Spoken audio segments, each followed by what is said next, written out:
77 years of Nakba, the catastrophe of Palestinians, was marked last weekend across Europe with protests. In the face of pogroms, ethnic cleansing, brutal destruction, starvation and genocide, people gathered to protest against both Israel's and their own government's treatment of Palestinians. Such protest was also organized in Malta. I sat with activist Callus, who told me about the protests, Maltese government's declining support for Palestinian rights, the Freedom Flotilla ship that was attacked by Israel just outside of Maltese waters, and how this unstopped genocide will affect us all.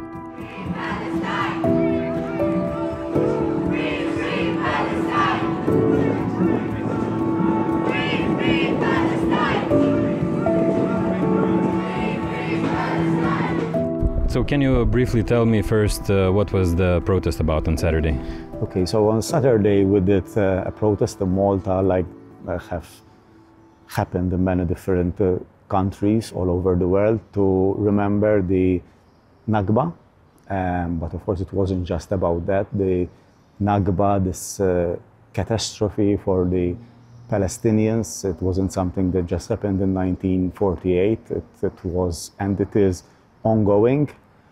And especially right now with the genocide in Gaza, so there was a lot of focus on that. I think the people really have this human need to be out there in the streets and show and shout that, you know, this collective pain and this collective rage at what's taking place in Gaza right now.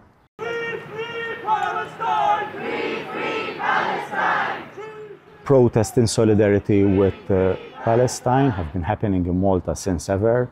I remember I was still a child at the time. I remember seeing it on TV. Once there was a protest during the start of the Second Intifada, just to give you an idea of how pro-Palestine Malta was at that time. The protest ended with the protesters meeting the president of Malta, the leader of the opposition, and the prime minister, all of them wearing a keffiyeh. Wow. So that was 2000 something. So you know, there is a history of protests in Malta, and even at the political level, I think in the past there have been a stronger push, really showing solidarity with what the Palestinians have historically been going through. So it started in October of 2023. The biggest protest took place in November, I think, in Malta, in Valletta. It was really well attended. It was incredibly emotional, as there were the communities, the groups, just individuals who joined, and there you could see all the emotion in it. It was really something that touched me at that time. It was very deep. Then what happens when something like this is ongoing, the people start losing attention.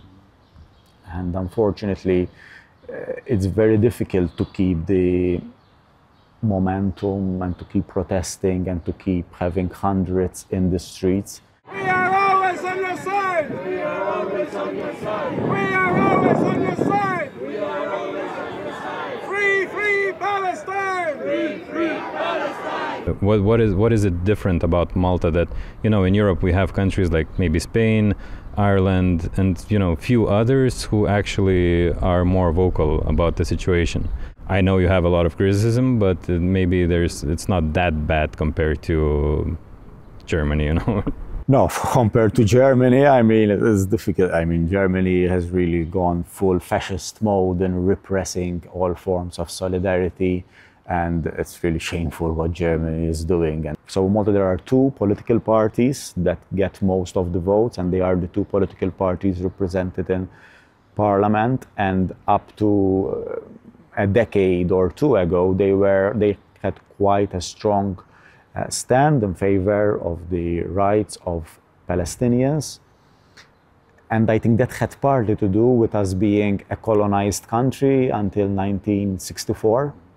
And I think the experience of colonization in a way made us more identify and feel more closer to what the Palestinians have been going through, which is also basically a process of ongoing and intensifying colonization. So, yeah, well, that has changed on the political level over the past, I would say, 10, 20 years.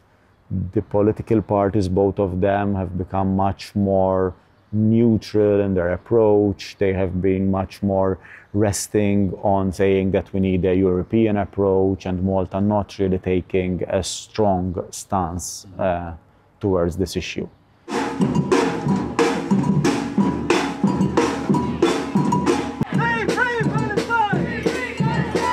Why do you think this change happened? Well, I think Malta, politically, it wanted more to please the United States and European powers like Germany, for example.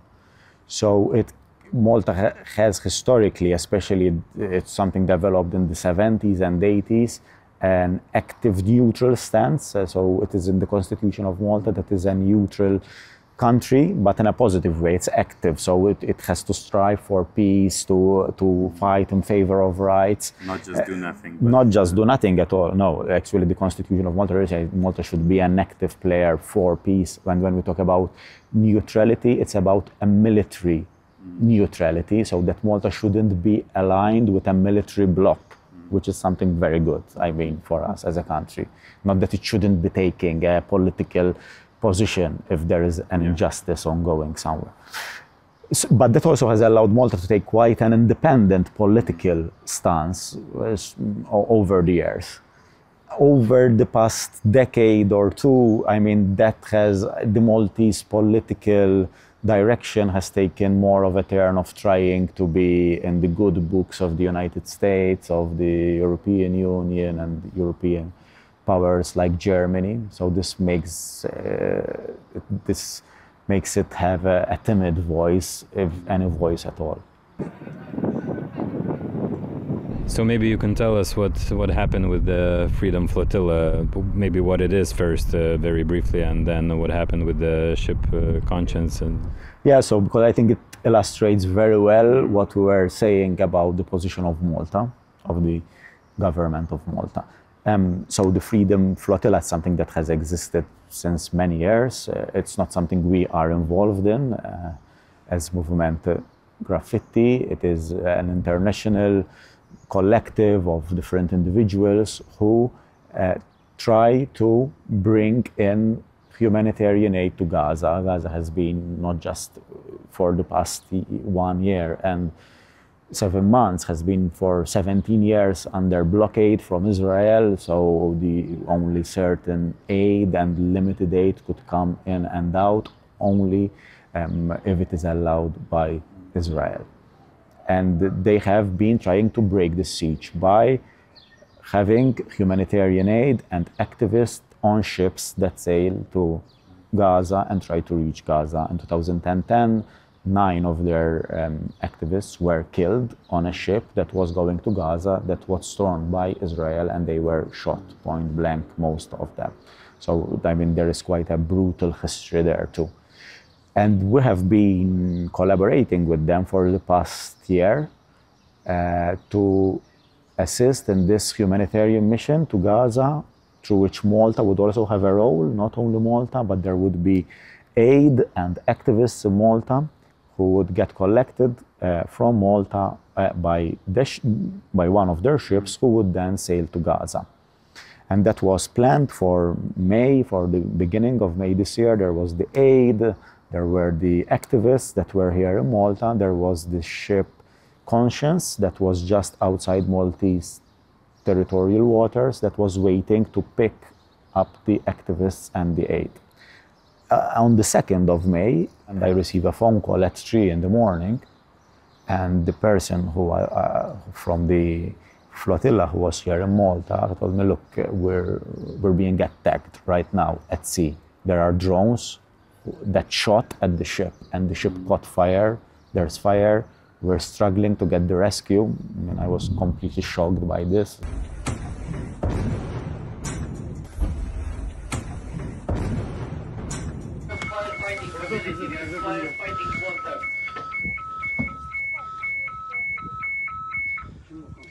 I was part of a group who was supposed to board that boat today to continue the voyage towards Gaza, which is one of many attempts to open up a humanitarian corridor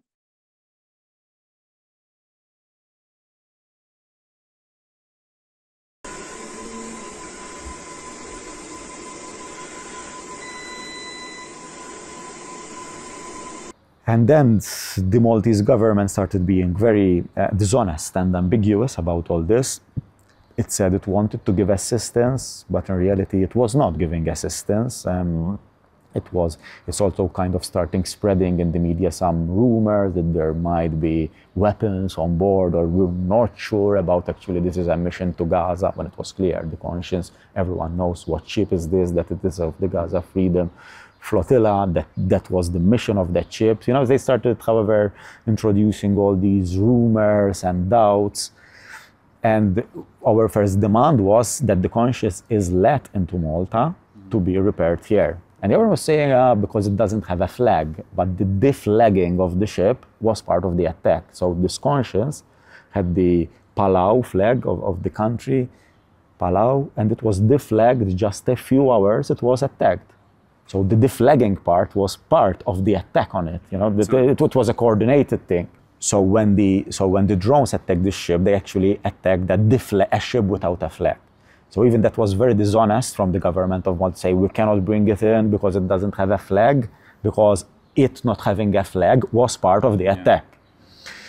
And then there was a surveyor on board, and they said we only found limited humanitarian aid on it. Again, that meant nothing, because the humanitarian aid was in Malta waiting to be picked up from here. It was all this. And then said, but we will repair the conscience at sea. They didn't do that. They actually didn't provide any form of repair.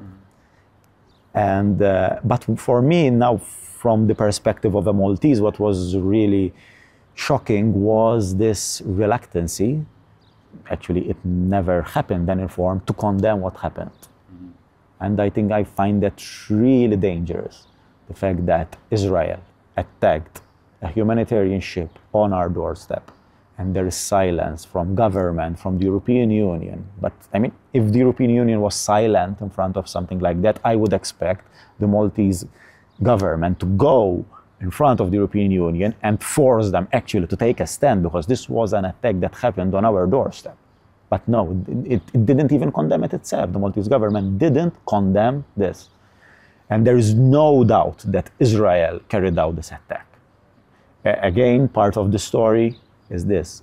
Few hours before that attack took place, an Israeli military aircraft was over that ship for hours. And there are trackers which actually show that this Israeli military aircraft was 4 hours into Maltese airspace. Government is saying it's denying that it went into Maltese airspace. It's accepting that it was on the conscience, on the ship 4 hours, but it said it was just outside our airspace. Now, I'm not sure I will believe this, because there are trackers, reliable ones, which show the conscience being on Malta, literally on the land of Malta, 4 hours. Israel did not deny that it carried out this attack. And there were sources in Israeli media quoting persons close to the military admitting that they carried out this attack. Whoever follows what Israel does knows that this is the typical pattern for admitting that it has done the attack and actually showing that it was the one doing this attack without actually officially taking responsibility for it. And I mean, who else would have wanted to attack a humanitarian ship going to Gaza? It's only Israel. So there is no denial from Israel. That's confirmed by everyone, that there was an Israeli military aircraft above that ship for many hours before the attack took place. It happened through drones. I mean, this has again been confirmed by experts that was a drone attack using explosives. Even government, was never admitted this, never said we do not have proof that it was a drone attack. The Maltese government, when all experts that have been contacted by Maltese media that have seen the photos say that clearly this was a drone attack. So this weakness by Maltese government, this dishonesty by Maltese government is really concerning. I don't know if this is out of fear of Israel, or if it is out of complicity with Israel. That I'm not sure what's the reason behind this. For sure, it's something that is really alarming for me. Free Palestine! Free Palestine! Free Palestine! Free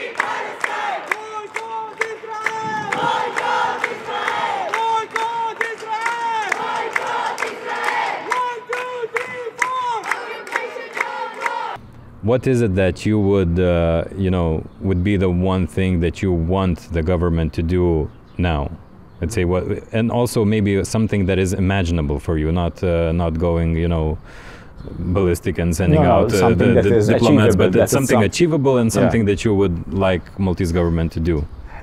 First, and this is mostly a symbolic move, it won't have direct practical consequences, but to recognize the state of Palestine, which Maltese government at some point had promised it is going to do together with Spain, and then it backed down. And it made,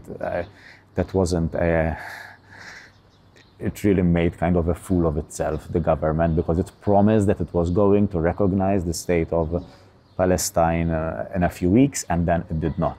Again, there must have been some pressures from the United States, from other European countries possibly, but it showed that it's very weak. So I think that can be something so simple, not so effective, I have to say, because it won't change anything on the ground, but at least it's a symbolic show of support, let's say.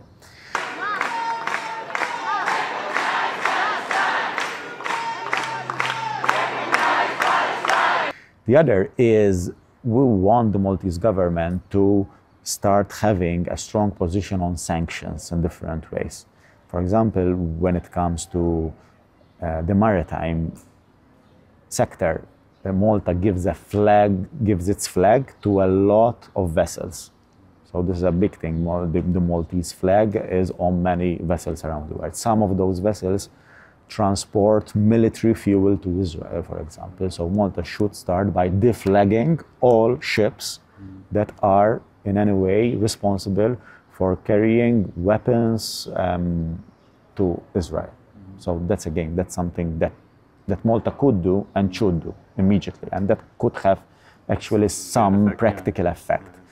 The other is to have a stronger stand on the international stage, to call for sanctions on the international stage, to call genocide by its name.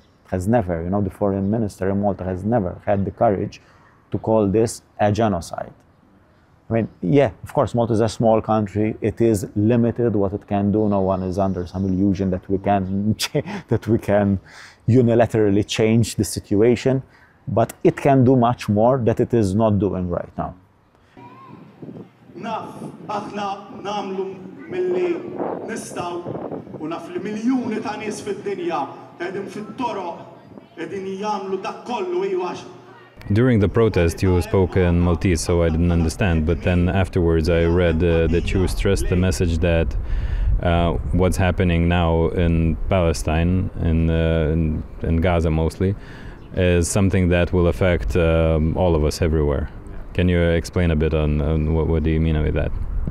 I think it really affects humanity as a whole, and this is not just in terms of abstract principles. It's also about that. But if there is a genocide that is ongoing for 1 year and 7 months, and we're all aware of it, so no one can say that we didn't know about this or we came to know only afterwards. We're seeing it live, and the fact that it's being allowed to happen for 1 year and 7 months, seeing children being burnt alive, people dying in the most horrible ways possible, and seeing it there live, and no action is taken, it changes something about who we are as humans, and not something in a positive way. I mean, it's really a bit of humanity dies. The fact that we as humans all over the world, we are seeing this, and it keeps going and going and going. I think that's really a threat. Of course, there is the threat to international law.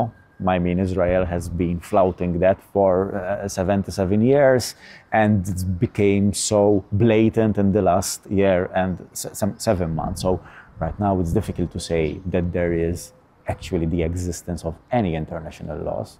I mean, Israel has been allowed to act with absolute impunity.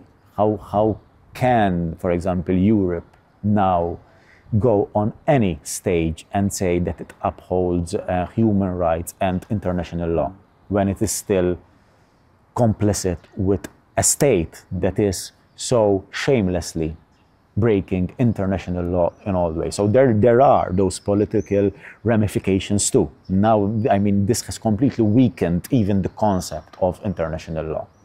There is an arrest warrant for Netanyahu, and the European leaders who are part of the ICC are saying, we won't arrest him. We'll let him come to our countries. So again, that means this is the death of international law. But there is also, I think, something beyond that, and it's really something, yes, that has to do with us as humans and how we see ourselves as human beings living in this world.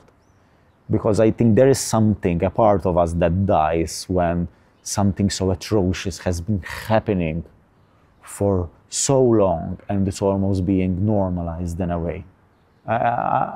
I fear for the future when I see something like that. And that's not just about Gaza now. I fear, I mean, for what's coming in the future for the whole world. I mean, the most horrible things possible. And the images, the numbers, 53,000 Palestinians have been massacred in Gaza. The actual number is probably much higher. It's much higher, but the point is, it stops making sense. Yeah. When it was 1,000, 2,000, it already looked a lot, 3,000, 5,000, 10,000. At some point, it just stops making sense. Which is this what makes me worried as humans. Yeah. The fact that at some point it's just 52, 53,000, 54,000. It's just, this count that it loses its meaning.